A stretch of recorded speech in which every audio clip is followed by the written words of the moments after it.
I want to tell you about something the 19th century took for granted that we no longer seem to notice is missing. Not a document, not a record, not a building, a type of person. Because if you go through photographs from the 1850s, 1860s, 1870s, the earliest decades of practical photography, you find them, standing beside ordinary men and women, towering above them by a full head, sometimes two, documented, named, photographed. And then, somewhere around the turn of the 20th century, they stop appearing. Not gradually, not unevenly, they simply cease to be part of the visual record in the same way they once were. That's where this investigation begins. The 19th century had a name for unusually large human beings, not a mythological one, a commercial one. Giants were exhibition attractions. They traveled with circuses and freak shows. They were photographed, advertised on posters, reviewed in newspapers.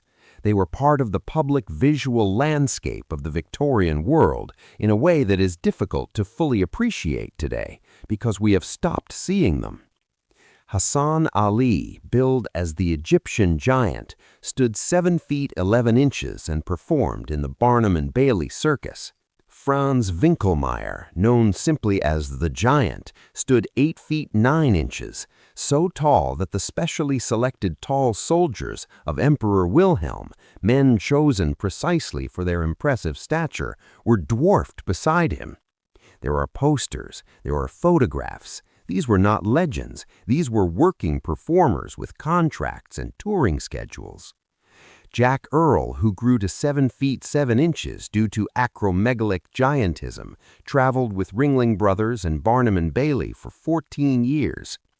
Julius Koch, billed as the Giant of Constantine and estimated at over 8 feet tall, starred in a short film in 1902. His skeleton, after his death that same year, was preserved in the Museum of Natural History in Mons, Belgium, one of the few cases where the physical record survived. These were not isolated cases. The exhibition of unusually tall individuals was a standard feature of Victorian and Edwardian public entertainment across Britain, Europe, and America. The freak show industry, which reached its height of popularity between the 1840s and the early 1900s, depended on the existence of real, verifiable, documented human anomalies, and giants were among its most consistent draws. They were there. The photographs exist. The posters survive. The newspaper reviews are archived. And then the era ended, and with it, something else ended too.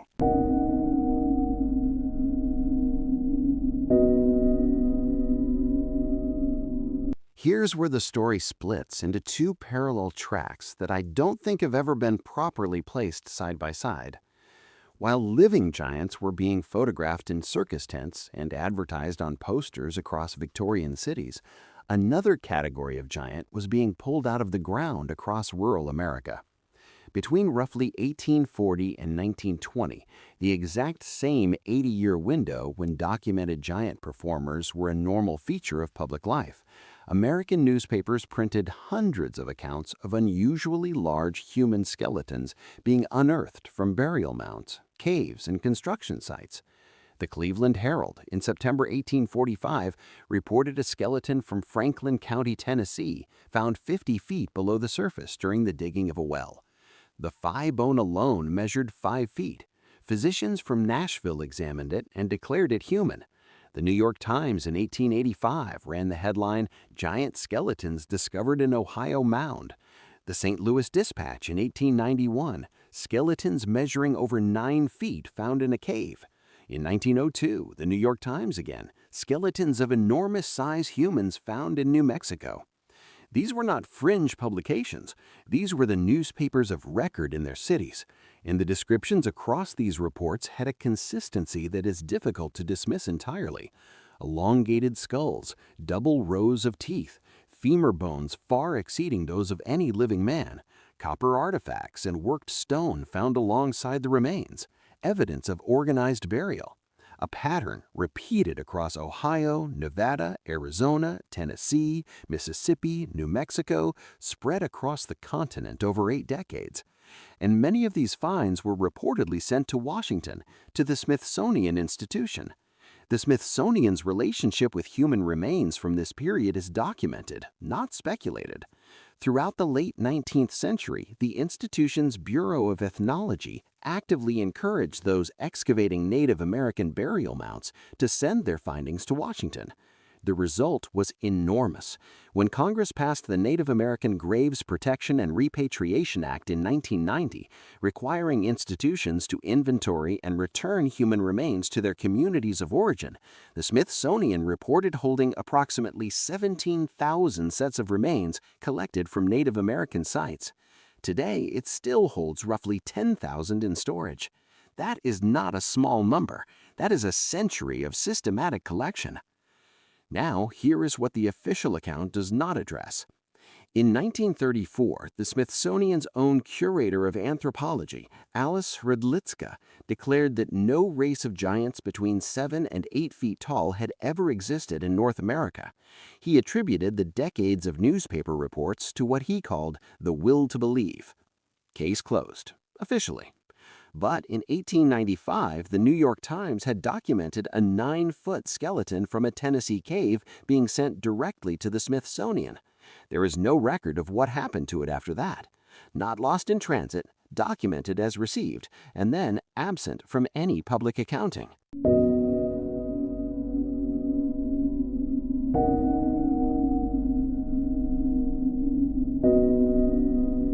I want to return to the photographs, because this is the detail that I find most difficult to explain away. Photography became practically available in the 1840s. For the next 60 years, through daguerreotypes and calotypes and albumen prints and cabinet guards, the Victorian world documented itself obsessively. Circus performers were photographed for promotional cards that audiences bought and took home. Newspaper photographers documented public figures. Traveling shows advertised themselves with printed imagery of their attractions. During this period, unusually tall individuals were a visible, documented, commercially viable part of public life. They appeared in circus photographs, on advertising posters, in newspaper illustrations. Franz Winkelmeier beside the emperor's soldiers, Hassan Ali towering above his fellow performers. The visual record of their existence is clear. And then, as the 20th century deepened and photographic technology became more reliable and archival practices more rigorous, the giant performers disappear from the record. Not because tall people ceased to exist. Robert Wadlow, at 8 feet 11 inches, remains the most documented tall human in history, living until 1940. But the era of the giant as a public, visible, commercially exhibited fixture of everyday life simply ends. Around the same time, the newspaper reports of giant skeletons slow, thin, and stop. Around the same time, the Smithsonian formally dismisses the entire category of evidence. The same narrow window, the same quiet conclusion. Not an explosion, not a scandal, just a door closing. I want to be careful here because precision matters. The official explanation is not entirely wrong. The 19th century was an era of extraordinary journalistic sensationalism. Without photography and rigorous fact-checking, bold headlines sold papers regardless of the substance beneath them. Many giant skeleton reports were exaggerated, some were outright fabrications. The Cardiff giant, unearthed in 1869 and celebrated across America as proof of a biblical past, was exposed as a deliberate hoax the same year. The man who made it confessed. These are real factors, and dismissing them would be intellectually dishonest. But they don't explain the living giants, the ones who were photographed, the ones who had names and contracts and touring schedules and skeletons preserved in Belgian museums. Those were not newspaper fabrications. Those were people. And they don't explain the consistency of the burial reports. the same specific details appearing across states and decades in publications that had no communication with each other. Elongated skulls, double rows of teeth, copper artifacts, organized burial, a pattern, not a cluster of coincidences. And they don't explain the oral traditions. Across the continent, indigenous peoples, the Pawnee, the Lakota, tribes of the Pacific Northwest, preserved independent accounts of a prior people of greater stature who once inhabited the same lands.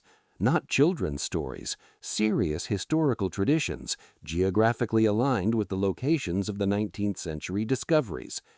Dismissing the physical evidence means dismissing those traditions too, and that has its own history.